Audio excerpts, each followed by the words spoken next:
Assalamu alaikum jama'a, barkanmu da saduwa a cikin littafin da muke ci gaba da kawo muku mai suna Abada. Idan har mai sauraro bai manta ba, mun tsaya ne a inda Maryam da Hindatu suka gama yin waya, inda take sanar mata da cewa tana nan dawowa ta gaishe da mama, ta ce ba komai sannan suka aje wayoyin nasu. Kanta ne a bisa kafaɗar mami tana rabzar kuka, tamkar waɗanda za su yi rabuwa kuma na har abada. Sai yanzu take kuma jin zugin rabuwa da mami. Tabbas sabo turken wawa ne. Ita kanta mamin zuciyarta a karya take, sai ta kasa cewa komai. Tana jin za ta rabu da diyarta ne guda. Da kyar ta yi controlling din kanta kafin su tsaya su yi sallama. Ta ce na so a gudanar da komai da ni Maryam. Sai dai yanda lamarin Allah ya kasance. Date din bikinku da Abdallah ya zo ɗaya. Domin kin ga ko a yanzu ma gidan ya fara cika da mutane. Domin kuwa wasu ma rabansu da gidan na an jima. Kin ga ba zan iya tsallake su na fita wani guri ba. Amma na yi miki alkawari bayan komai ya lafa. Wuni guda zan zo na yi a gidanki. Hakanan zan dinga duba ki akai-akai. Kafin ta ce komai muryan Abdallah ya raso falon. Yana kiran mami ta ce gani nan Abdallah. Da azamarsa ya shigo hannunsa ɗaya rike da leda. Ɗaya hannun kuma rafar 'yan dubu-dubu ce, har ɗauri biyu. Cikin shigan ƙananar kaya yake, sai ya sake wani ɗan banzan kyau. Farar fatar nan tasa ta yi lub da ita, tamkar rainon larabawa. Don ko dama can ya fi yanayi da su, don sai ka rantse babu abin da ya haɗa shi da Najeriya. Sai ya ɗan yi turus yana duban su. Mami ta ce ƙaraso mana Abdallah ya ake ciki. Ya karaso ya zo na gefenta ya ce mami duka guest house din guda biyu sun yi kaɗan. Yanzu dai Hisham ya samun maragowar mutanen hotel. Ta ce ya yi kyau sai a yi total a biya kuɗin kwanakin da za su yi a ciki da abincin da za su ci ba sai an yi jigilar kai musu ba. To ya ce yana ɗora mata ɗaurin kuɗaɗen a kan cinyarta. Ta ce wannan fa na me? Wani abokin aikina ne ya bani gudunmawar shi. Ya yi maganar yana zaro wayarsa daga cikin aljihunsa wadda ke ta faman ringe. Ya kara a kunnensa kama ya miƙe tsaye yana faɗin gani nan zuwa. Ya ɗan dubi mami yana yin gaba. Ya ce ina zuwa mami. Ta ce yanzu haka abincin ma da na sa haka kai maka baka zauna ka ci ba. Ka dai kula da cikinka Abdallah. Ok mami ya faɗa yana mata murmushi gami da ƙarasa ficewa a gurguje. Nasiha ta yi mata sosai, nasiha irin ta 'ya da mahaifiya, kafin ta saka direba ya kai ta zuwa gida a cikin kuka da kewar rabuwa da juna. Ita ta rakota suka fara tsallake mutanen da suka fara cika gidan. Ta raka ta har bakin mota sai da suka fice kana ta juyo ta koma cikin gidan. Tun lokacin da idanunsa suka yi tozali da katin ɗaurin auren Abdallah, hankalinsa ya yi ƙololuwar tashi. Wacce irin asara muke shirin tafkawa haka? Me muke tunanin zai faru matukar muka bar Abdallah ya yi auren nan? Cikin watanni 9 ko 10 da yin auren su matar tasa za ta iya haihuwa. Domin kuwa za ta iya kasancewa ta haifi namiji ma. Wannan shi ke nuna mun yi ban kwana da cikan burinmu. Cewanne ne wacce ke ta faman safa da marwa a cikin ɗakinsu. Zahariya da Zubaida kuwa kowa da abin da ya dame ta. Zahariya irin tunanin ne take, domin kuwa ba karamin cikin tashin hankali take ba. Burinta da take da shi ya girme mata. Yau idan har Abdallah ya aure daidai yake da nisanta da dukiyar da suke kwaɗayin zare ta daga hannun mamallakanta domin su amfana da roman nata. A fusace ta kalli Zubaida da ke zaune a can gefen ƙurya tana ta faman zurfafa kuka. Wanda ita ma tun da labarin auren ya iso kunnenta ta hana kanta sukuni, domin kuwa kuka take tukuru tamkar babu gobe. Idanunta suka kumbure suka yi luhu-luhu a daga jiya zuwa yau kawai. Dalla malama ki ma mutane shiru kawai, banza shashasha mara kishin kanta bare na 'yan uwanta. Ya san da ke ɗin ai ya zaɓe a warwata, kin zo kina wani kuntata ma rayuwanki a banza a wofi. Dama a fusace take maganar Zahariya sai ta ƙara tunzara ta. Ta ce an ƙi a yi shirin ba zan yi shirin ba. Ke ce babbar shashasha wacce baki san so ba. kuma baki san so na hakika ba, ina mai tabbatar miki da babu ruwanki da shiga sha'ani na ehe. Sai kuwa Zahariya ta yo kanta a zabure tana cewa ni kike gaya mu haka? Lallai ko zan nuna miki cewa baya ga shekaru na fi ki iya rashin mutunci. Dan bane ya sarke tsakaninsu wanda har Nena da ke samanta ta jiyo su. Ta jiyo hayaniyarsu ta sauko da ƙyar ta iya raba su. Tana faɗin, sai ku kashe kan kwaye 'yan iskan yara marasa hankali. Ku yi maza ku raba abin faɗa a cikin taron mutane. Sai suka yi suna maimai da numfashi, kowaccensu zuciya ta zo mata iya wuya. Nena ta kalli Zahariya ta ce, ki same ni a sama, ta juya ta fice. Sannan ita ma ɗin ta rufa mata baya. Gware suka kusa yi da Adnan wanda ke ƙoƙarin hawa saman. Da gaggawa, lafiya kuwa? Nena ta tambaye shi, bayan ta ɗan ja baya tana ƙare masa kallo. Mu je sama ne akwai magana, ba tare da kowa ya sake tankawa ba. Suka ɗori saman gaba ɗayansu. Barin yarinyar gidan babban abin farin ciki ne a gare mu. Mun riga da mun gama magana da malam na hayi. Ya tabbatar min da cewa zai mana aiki, amma fa matukar tana cikin gidan nan ba lallai ne ya yi tasiri ba. Domin kuwa tana da wani irin dafa'i a jikinta tun na kakanni da kuma iyayen kakanninta. Tunanin da nake kenan ta yadda za mu gabatar da aikinmu don auren Abdallah ba karamar barazana ba ce da faduwa gare mu. Sai ga kuma kyakkyawan labari da na jima ban ji ba. So mun gode ma Allah, domin kuwa faduwa ta zo daidai da zama. Yau din nan ba sai gobe ba za mu isa gurin malam. Kwana ɗaya za mu yi a hanya zuwa jibi mun dawo. Ya kama kamar ranar ɗaurin aure kenan ko kuma ana gobe ɗaurin auren. Ta tambayi Adnan, sai da ya ɗan yi tunani kaɗan, sannan ya ce ana gobe ɗaurin aure ne.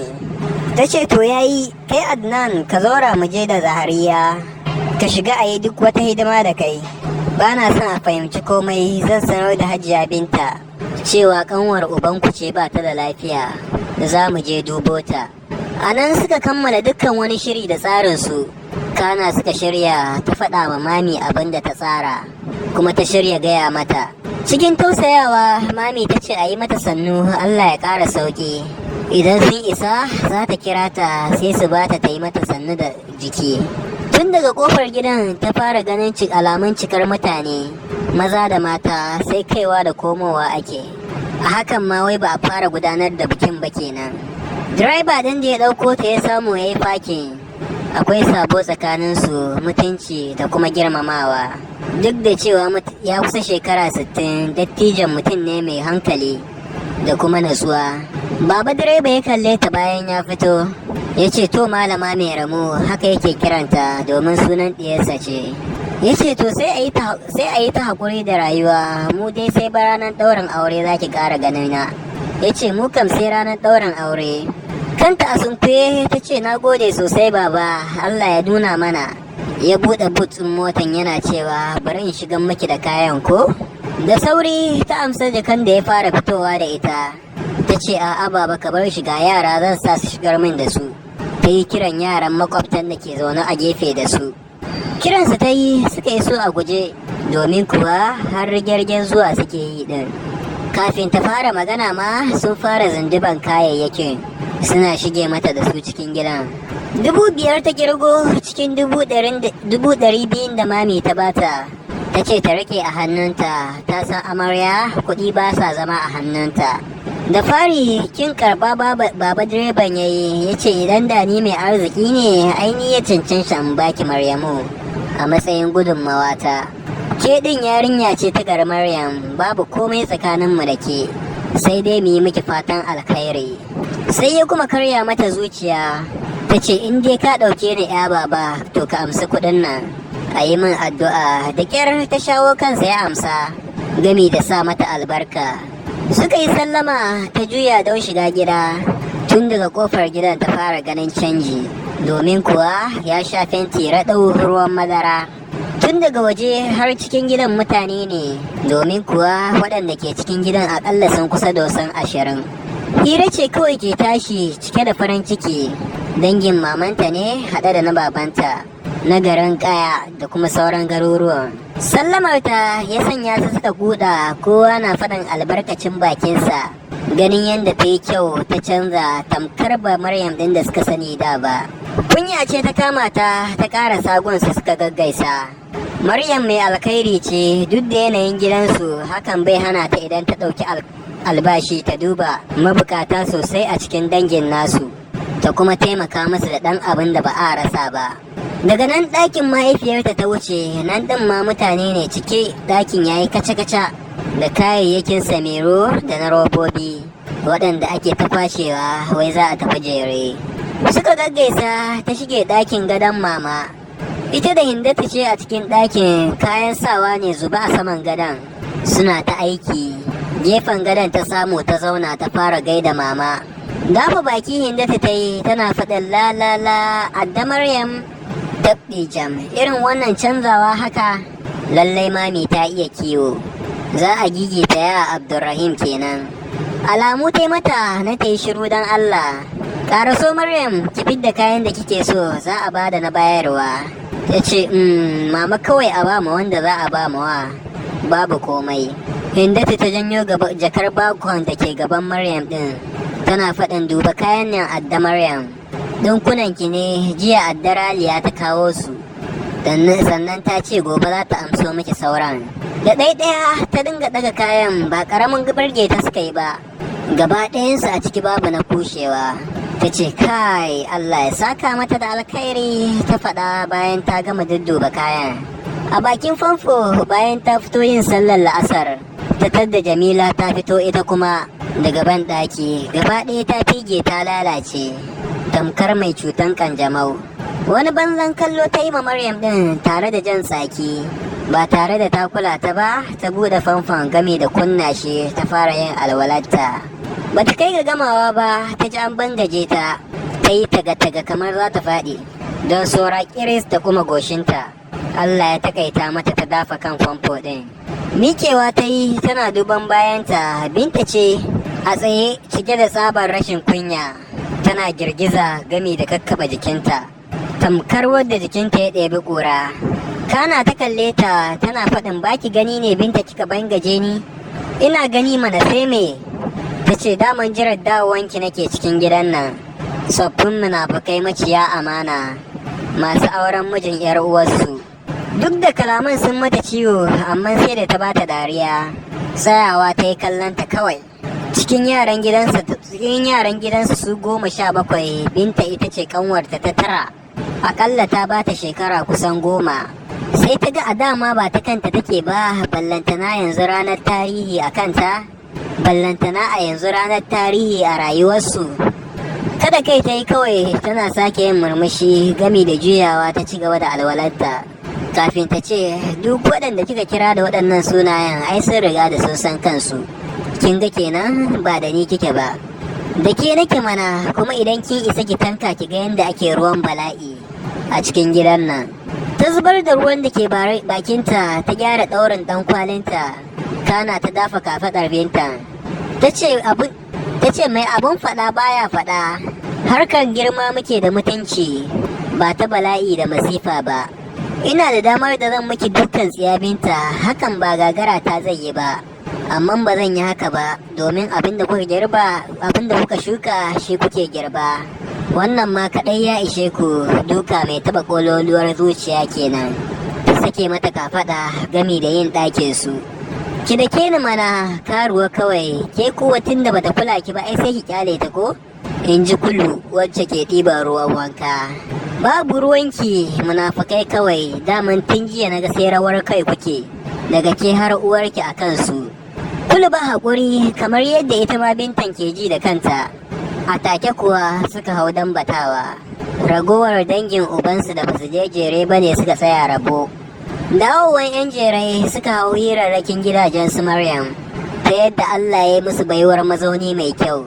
Maganar suka ƙara hasala Hadiza da yaranta, waɗanda suka zame mata ƙawaye, suke kuma taya ta haukan da take ta faman yi, domin kuwa tuni jikin Huwaila ya yi sanyi.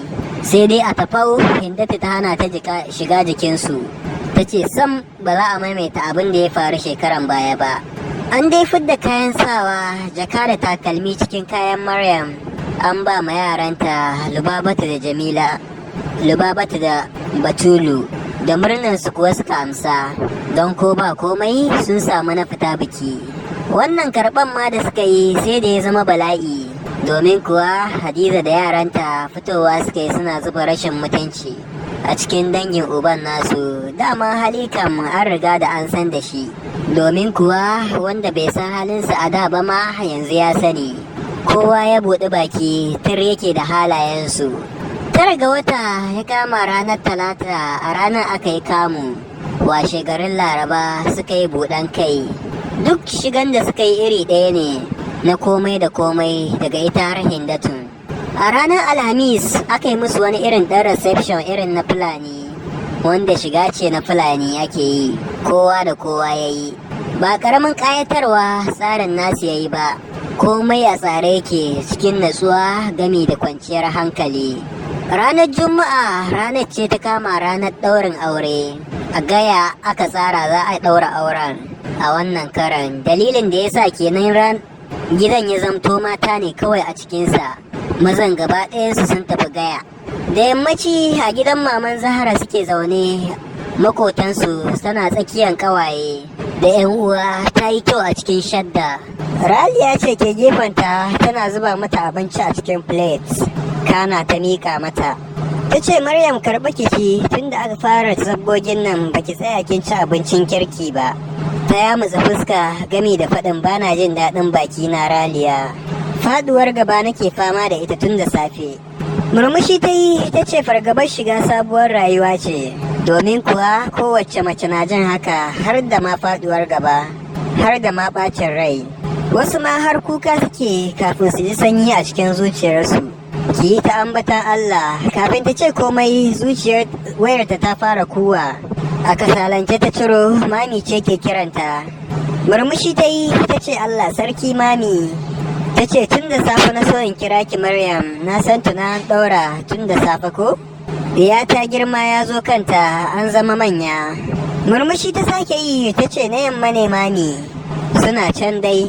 Ta ce to Allah ya sa a yi a sa'a, ki gaida maman ki ce ina mata Allah ya sanya alkhairi. Ta ce amin mami, na gode. Batulu ta sallama falon sanye da ɗaya daga cikin kayan da Maryam ɗin ta bata.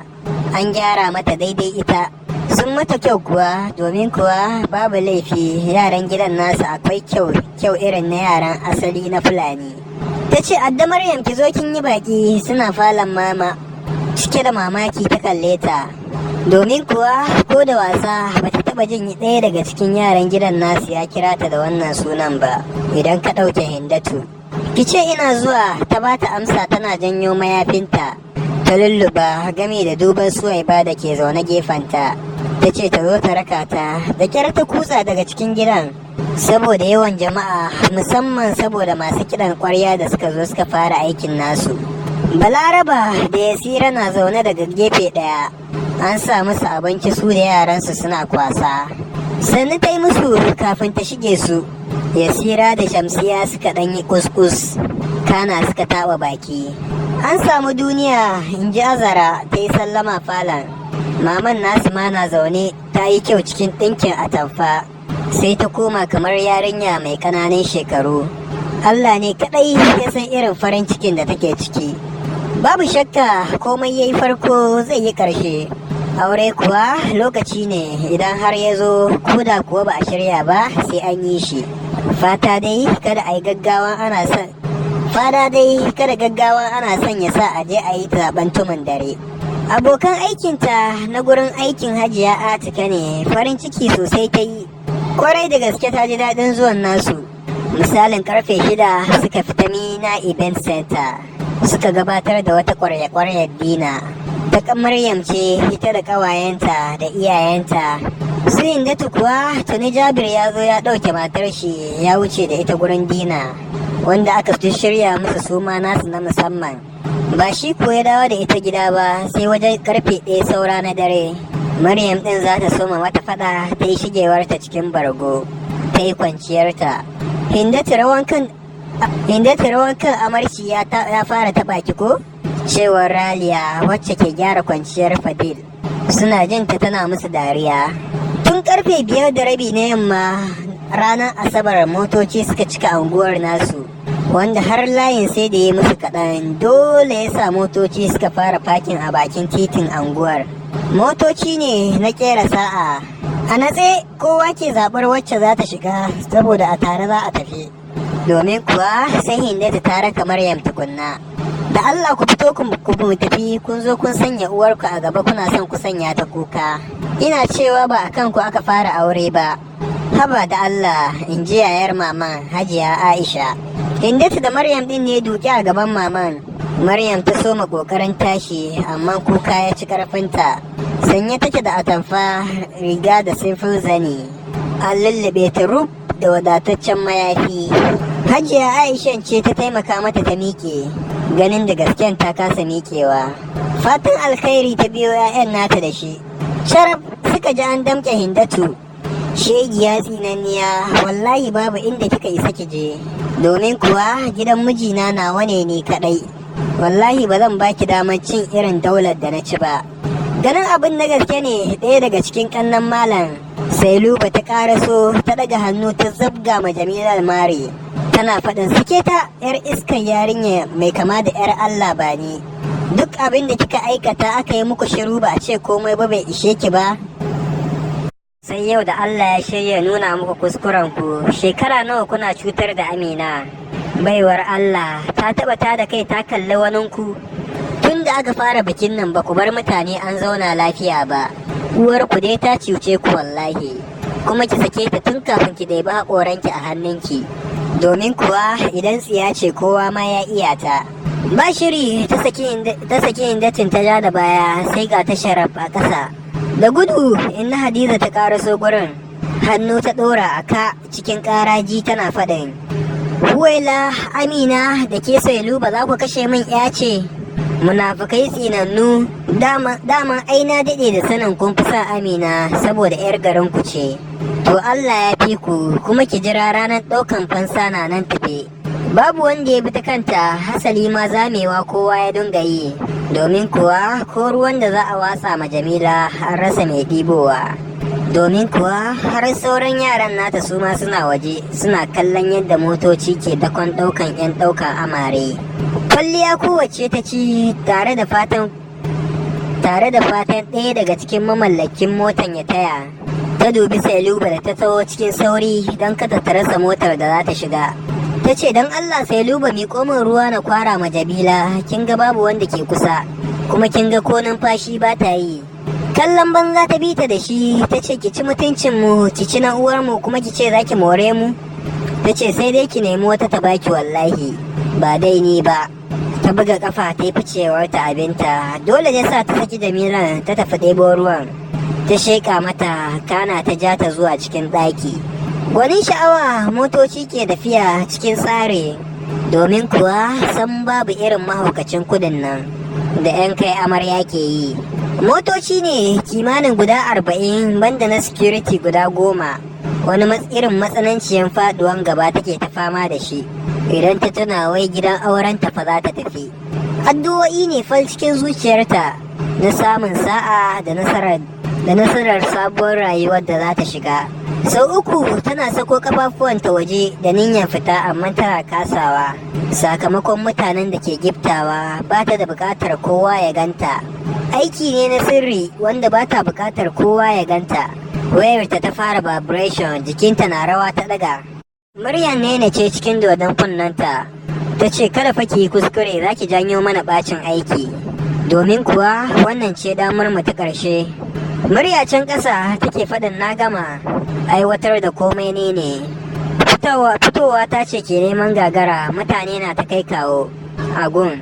Kada ki kuskura ki wuce minti 30 baki baro eriyan ba, domin kuwa wuce hakan na burfin facin komai.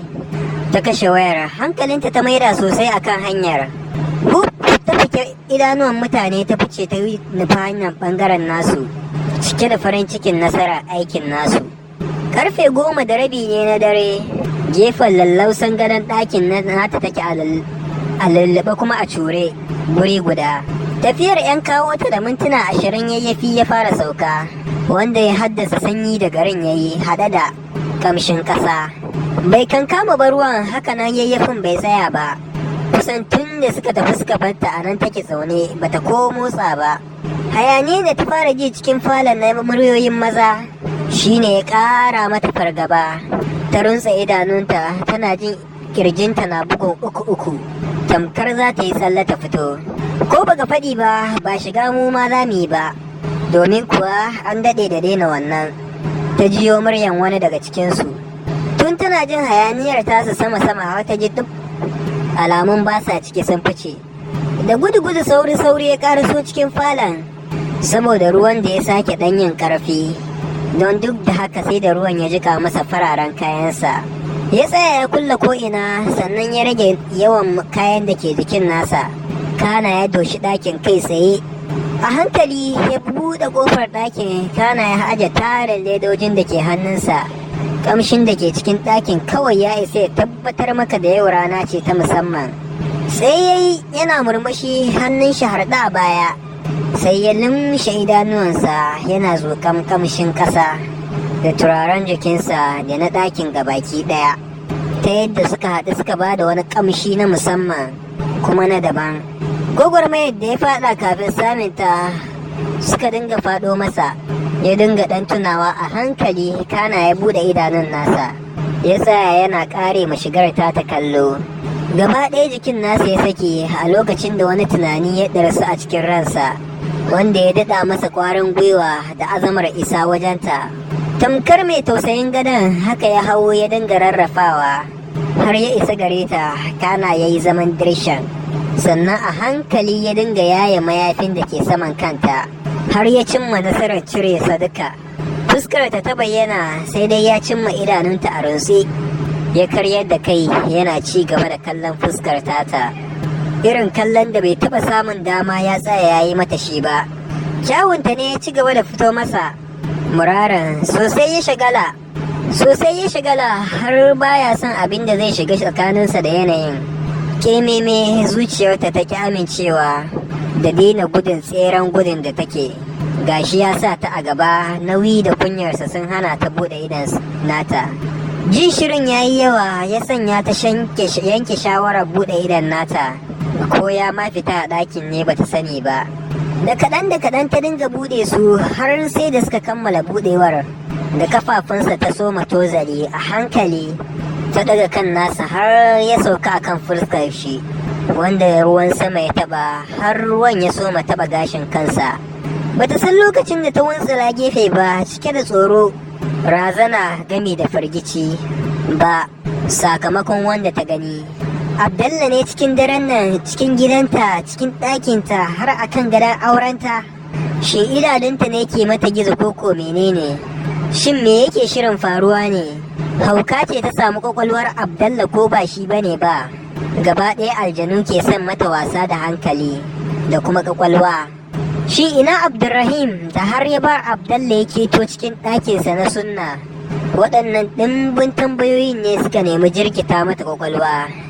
Tashi guda ba tare da ta san amsoshinsu ba. To jama'a, bari mu dakata a nan mu tara domin ci gaba da sauraron wannan ƙayataccen labarin.